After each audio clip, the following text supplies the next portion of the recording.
نحمدہ و نصلی علی رسول الکریم اما بعد اعوذ باللہ من الشیطان الرجیم بسم اللہ الرحمن الرحیم وَأَمْدَدْنَاهُمْ بِفَاكِهَةٍ وَلَحْمٍ مِّمَّا يَشْتَهُونَ يَتَنَازَعُونَ فِيهَا كَأْسًا لَا لَغْوٌ فِيهَا وَلَا تَأْثِيمٌ وَيَطُوفُ عَلَيْهِمْ غِلْمَانٌ لَّهُمْ كَأَنَّهُمْ لؤلؤ مكنون وأقبل بعضهم على بعض يتساءلون قالوا إنا كنا قبل في أهلنا مشفقين فمن الله علينا ووقانا عذاب السموم إنا كنا من قبل ندعوه إنه هو البر الرحيم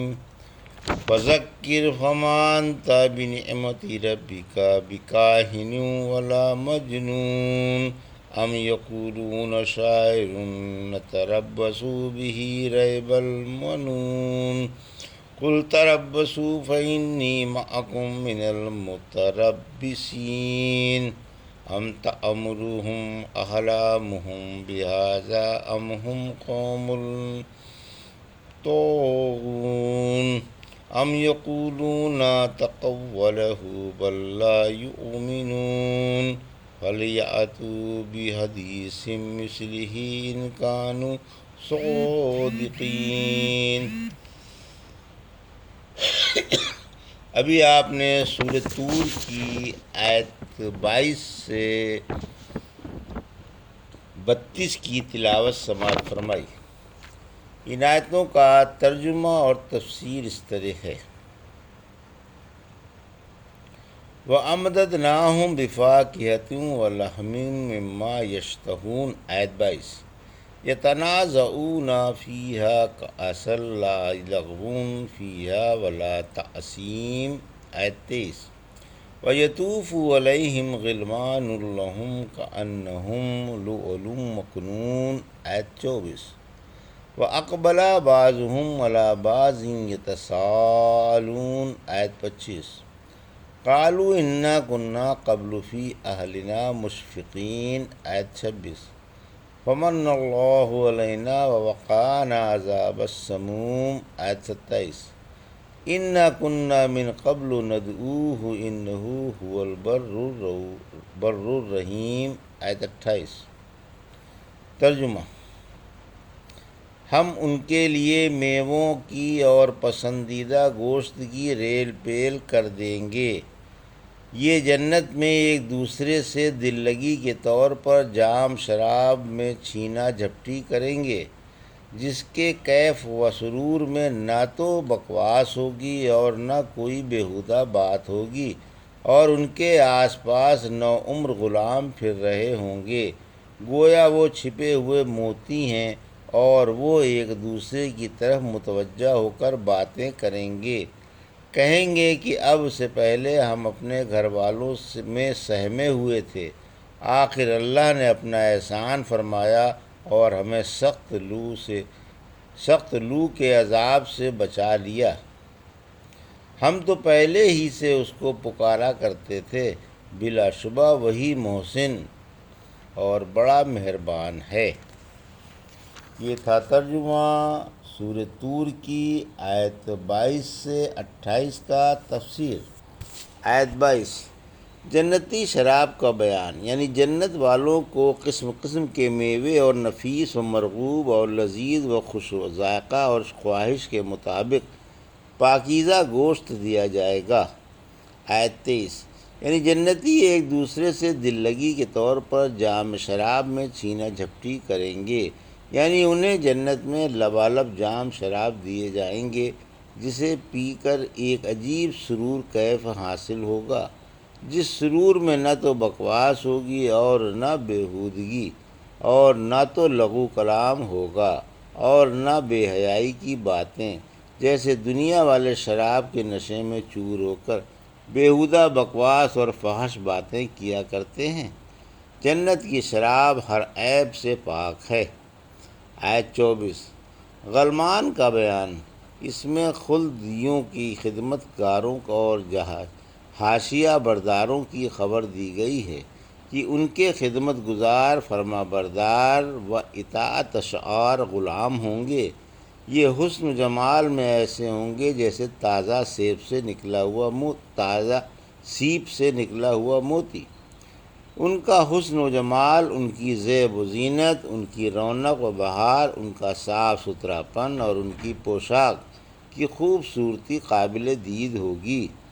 سورہ واقعہ کی آیت 17 سے 19 میں فرمایا، ہمیشہ نوعمر رہنے والے بچے ان کا طواف کر رہے ہوں گے، جن کے ہاتھوں پر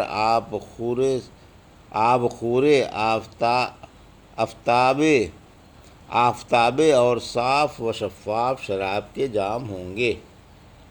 آیت 25، جنت میں گزرے ہوئے واقعات کی یاد، یعنی جنتی ایک دوسرے سے باتیں کریں گے، عملوں کا مذاکرہ ہوگا، دنیاوی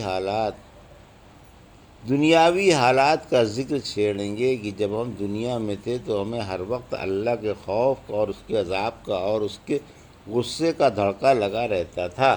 مطلب یہ کہ جام شراب پی کر سرور و کیف میں بھی بھر کر گزرے ہوئے واقعات یاد کریں گے۔ آیت 26، یعنی جب ہم دنیا میں بیوی بچوں میں تھے تو رب کے خوف سے لرزتے رہتے تھے اور ہر وقت عذاب کا دھڑکا لگا رہتا تھا۔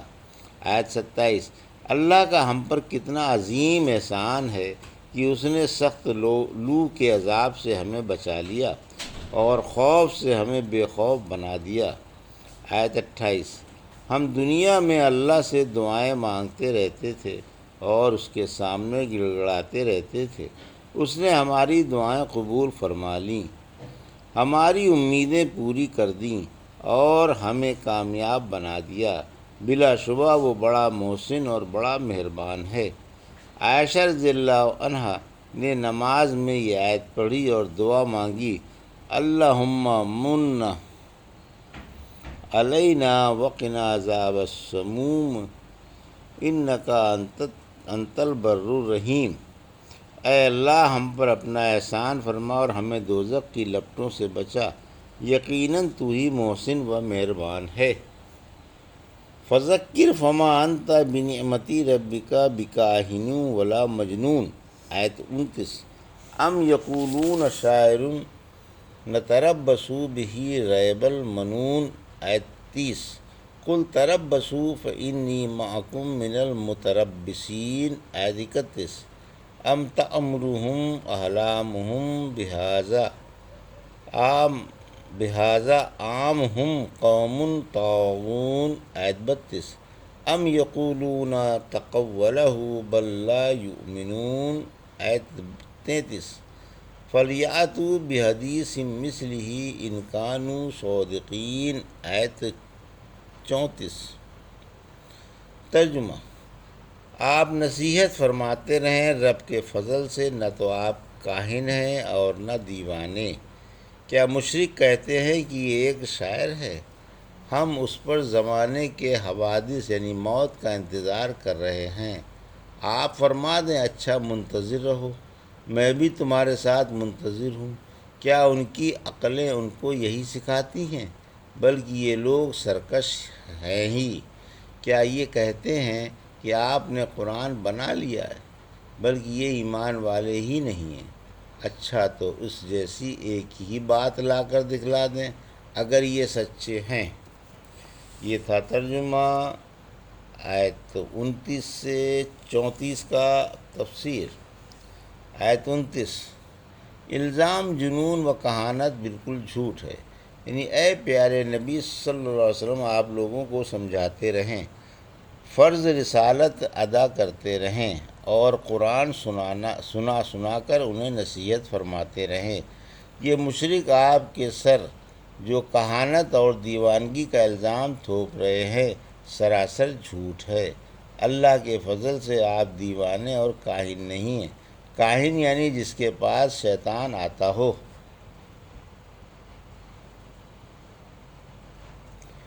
اور اسے کوئی آسمانی سنی ہوئی خبر بتلا جاتا ہو جس میں 100 جھوٹ ملا دیے ہوں، یعنی بحمد اللہ نہ تو آپ کے پاس جن آتے ہیں اور نہ آپ کو جنون سے ہے اور نہ اوپری اثر ہے۔ آصف زدہ کو بھی مجنون کہا جاتا ہے کیونکہ وہ بھی دیوانوں کی سی حرکتیں کرنے لگتا ہے۔ آیت 30 رحمت عالم صلی اللہ علیہ وسلم پر شاعری کا الزام، یعنی کیا یہ جاہل آپ کو شاعر کہتے ہیں؟ ہمیں تو اس کی موت کا انتظار ہے تاکہ اس سے اور اس کے فتنوں سے چین نصیب ہو۔ آیت 31 یعنی تم بھی انتظار میں رہو اور میں بھی، اور دیکھیں کہ کس کا مستقبل شاندار ہوتا ہے اور کس کا انجام دنیا اور آخرت میں اچھا ہوتا ہے۔ عباس رضی اللہ تعالیٰ عنہ فرماتے ہیں جب قریش نبی صلی اللہ علیہ وسلم کے سلسلے میں دارالندمہ میں جمع ہوئے تو کسی نے یہ مشورہ دیا کہ محمد صلی اللہ علیہ وسلم کو باندھ کر قید کر دو اور اس کی موت کا انتظار کرو تاکہ پہلے شاعروں کی طرح یہ بھی ہلاک ہو جائے جیسے نابغہ اور زہیر ہلاک ہوئے، کیونکہ وہ بھی انہی کی طرح ایک شاعر ہے۔ اس پر یہ آیت نازل ہوئی۔ آیت 32 یعنی کیا ان کی عقلیں انہیں یہی بے بنیاد باتیں سکھاتی ہیں جن کو یہ خود بھی غلط سمجھ رہے ہیں؟ لیکن یہ قوم سرکش و گمراہ اور حق کی مخالف ہے۔ یہی گمراہی اور حق کی مخالفت ان سے یہ باتیں کہلوا رہی ہے۔ آیت 33 آپ پر قرآن گڑھنے کا الزام، یعنی کیا ان نادانوں کا یہ خیال ہے کہ آپ نے قرآن خود بنا لیا ہے؟ دراصل ان کے سینوں میں ایمان نہیں اور کفر کی وجہ سے اس قسم کی بکواس کر رہے ہیں۔ آیت 34 یعنی اگر یہ سچے ہیں تو قرآن جیسی ایک بات بنا کر لائیں تو صحیح۔ اگر تمام روئے زمین کے جن اور انسان جمع ہو جائیں تو بھی قرآن جیسی ایک آیت بھی پیش نہ کر سکیں گے۔ یہ تھا سورہ طور کی آیت 22 سے 34 کا ترجمہ اور تفسیر جو بھی آپ نے سماعت فرمائی۔